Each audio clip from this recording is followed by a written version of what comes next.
बिस्मिल्लाहिर्रहमानिर्रहीम। अस्सलाम वालेकुम। प्लांट्स रिव्यूज़ पीके की एक नई वीडियो पे खुश आमदीद। आज के सेशन में मुकम्मल और शार्ट मालूमात देंगे आपको सोयाबीन के बारे में। सोयाबीन कैसे लगाई जाती है, बीज कौन सा होना चाहिए, कितना बीज लगेगा एकड़ के हिसाब से, और मौसम और कैसी ज़मीन में काश्त की जाए, इसका पानी और खादों का क्या प्लान है, ये हल्की फुल्की मालूमात आपके साथ शेयर करता हूँ। सोयाबीन हमें लगाना ही पड़ेगा क्योंकि हालात आप देख रहे हैं। असल में सोयाबीन का प्रोटीन लेवल बहुत अच्छा है। इसके बीज में 40 से 45% प्रोटीन पाई जाती है। जैसे कि आप जानते हैं, इसका तेल निकाल लिया जाता है और जो पीछे इसका वेस्ट बनता है वो हम जानवरों की खुराक में शामिल करते हैं।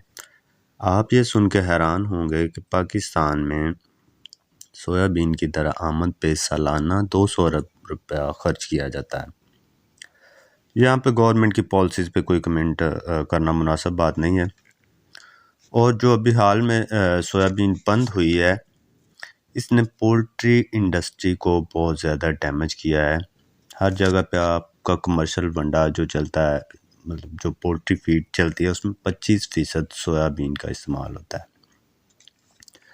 अच्छा, और इसको काश्त कहाँ पे किया जा सकता है? पंजाब के किन शहरों में काश्त किया जा सकता है या किस इलाके में काश्त किया जाता है? अमूमी तौर पे जहाँ पे दर्जा हरारत निस्बतन कम रहता है और बारिशें ज़्यादा हों, जहाँ पे मतलब शुमाल मशरक़ी पंजाब, शुमाल मगरबी पंजाब, वस्ती पंजाब।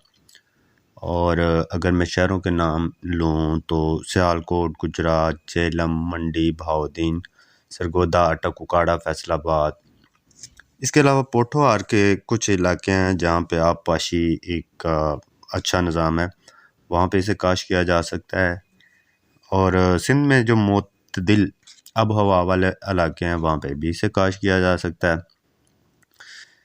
इसका सबसे अच्छा वक़्त काश्त कौन सा हो सकता है? 15 जुलाई से 10 अगस्त तक इसे काश्त कर लेना चाहिए।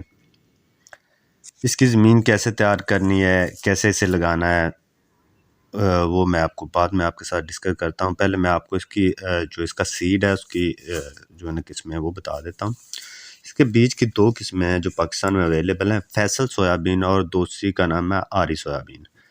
फैसल सोयाबीन है जो उसकी औसत पैदावार है जो वो 20 मन फी एकड़ है, और जो आरी सोयाबीन है उसकी औसत पैदावार 23 मन फी एकड़ है। इसके अलावा जो तेल की मिकदार अगर देखी जाए तो जो फैसल सोयाबीन है उसमें से 22 से 23% तेल निकलता है, और जो आरी सोयाबीन है उसमें से 18 से 20% तेल निकलता है। और प्रोटीन की मिकदार की अगर बात की जाए तो फैसल सोयाबीन में 37 से 38% और आरी सोयाबीन में 40 से 42%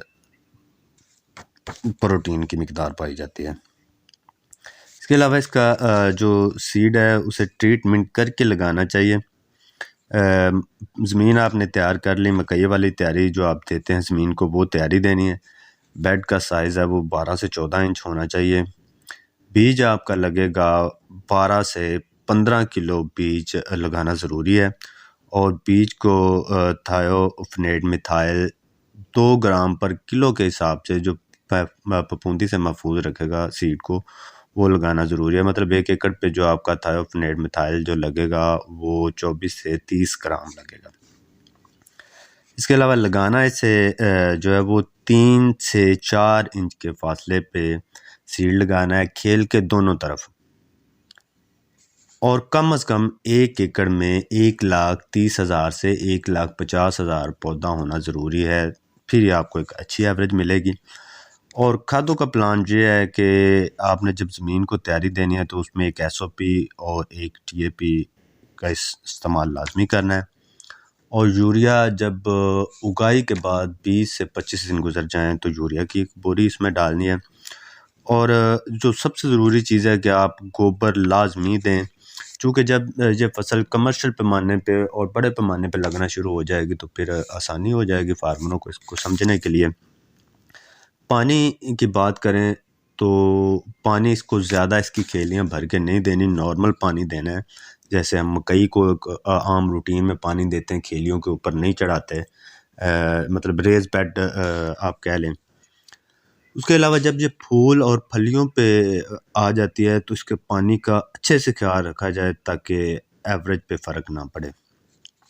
कुछ इसकी हैं स्प्रे जो इस पे बीमारियां या मक्खी, सफ़ेद मक्खी या टोके का हमला होता है, या तेले चुस्तेले का हमला होता है, वो मैं एंड पे स्क्रीन शॉट बल्कि एक मैं इसके प्रॉपर जो है ना पिक्चर लगा देता हूँ कि कितनी आपने एकड़ को कौन सी दवाई देनी है, लगानी है स्प्रे के साथ, वो एंड पे मैं लगा देता हूँ। बाकी रहेगी इसकी एवरेज की बात, एवरेज इसकी कम ज़्यादा हो सकती है, वो आपकी ज़मीन पे डिपेंड करता है। और सबसे ज़रूरी चीज़ है कि इसको रेतीली और कलराठी ज़मीन में नहीं लगाना, नहीं काश करना, इसको मायरा ज़मीन में काश करना है।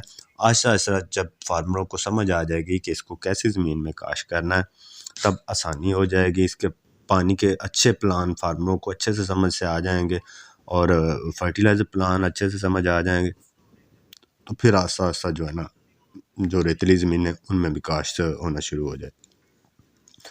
अच्छा, फसल पकने के जो निशानियां हैं वो क्या है, इसके पत्ते जर्द होके झड़ जाते हैं और फलियां भूरे रंग की हो जाती हैं, तो इसकी कटाई कर ली जाती है। बाकी इसके जो एवरेज है उसका फ़र्क जो इसके जिस मशीन पे हम जिससे हम इसकी कटाई करते हैं या जिस पे हम इसकी गुहाई करते हैं उसकी वजह से भी फ़र्क आ सकता है। बाकी इन चीज़ों की तरफ गैर रवायती समझें या रवायती समझें, इनकी तरफ हमें डेफिनेटली जाना पड़ेगा। वीडियो जो मेरे मतलब जो जितना मेरे पास इल्म था उसकी मैंने वीडियो बना दी है। बाकी अगर अच्छी लगी है तो लाइक ज़रूर करें, चैनल पे न्यू है तो सब्सक्राइब भी कर लें ताकि एग्रीकल्चर से रिलेटेड जो भी वीडियोज़ हो उनका